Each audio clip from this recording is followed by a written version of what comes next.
আসসালামু আলাইকুম বন্ধুরা, আশা করি সকলে ভালো আছেন। আজ আমি একটা মজার গল্প বলবো। আপনি যদি গল্পটা মন দিয়ে শোনেন আর জীবনে প্রয়োগ করেন, তাহলে এই গল্পটা হতে পারে আপনার জীবনের একটা টার্নিং পয়েন্ট। এক লোক একটা কুকুর পুষত। কুকুরটির একটা অলৌকিক ক্ষমতা ছিল, সে পানির উপর দিয়ে হাঁটতে পারত। ওই লোকটি মাঝে মাঝে তার প্রিয় কুকুরটিকে নিয়ে শিকারে বের হতো।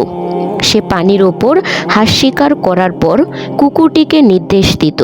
কুকুরটি পানির ওপর দিয়ে হেঁটে গিয়ে সেগুলো নিয়ে আসতো। লোকটি মনে করল তার কুকুরের এই অসাধারণ ক্ষমতার কথা অন্যদেরকে জানানো দরকার। তাই একবার সে তার এক বন্ধুকে হাঁস শিকারের আমন্ত্রণ জানালো। তারপর কয়েকটি হাঁস শিকার করার পর সে কুকুরটিকে নির্দেশ দিল হাঁসগুলো পানি থেকে তুলে আনতে। কুকুরটি পানির উপর দিয়ে দৌড়ে গিয়ে শিকার করা হাঁসগুলো নিয়ে এলো।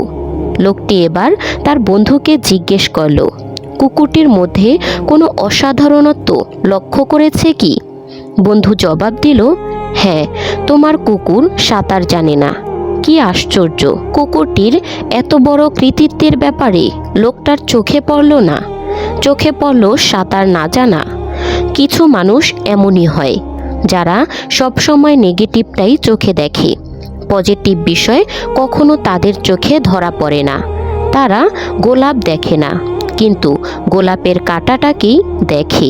তারা কোথাও সম্ভাবনা দেখে না, শুধু সমস্যা দেখে। তাই এই নেগেটিভ চিন্তার মানুষগুলো কখনো সফল হয় না, বারবার শুধুই ব্যর্থ হয়।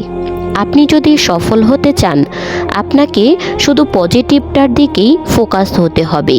সবসময় আপনাকে পজিটিভ বা ইতিবাচক হতে হবে।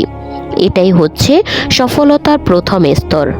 আপনার এই প্রথম স্তর যদি ঠিক থাকে, তাহলে বাকিগুলো এমনিতেই ঠিক হয়ে যাবে। কিন্তু এই জায়গাটা যদি নড়বড়ে থাকে, তাহলে সফলতা তো দূরের কথা, আপনি কোনো কাজে হাতই দিতে পারবেন না।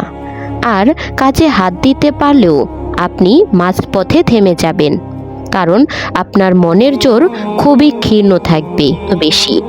আপনি যদি সাফল্য চান, তাহলে সমস্যাকে ভুলবেন না।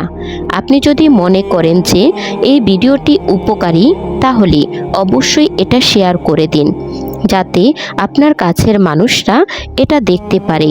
আজ এখানেই বিদায় নিচ্ছি। পরবর্তীতে অন্য কোনো ভিডিও নিয়ে আসবো ইনশাল্লাহ। সে পর্যন্ত ভালো থাকবেন, সুস্থ থাকবেন। আল্লাহ হাফেজ।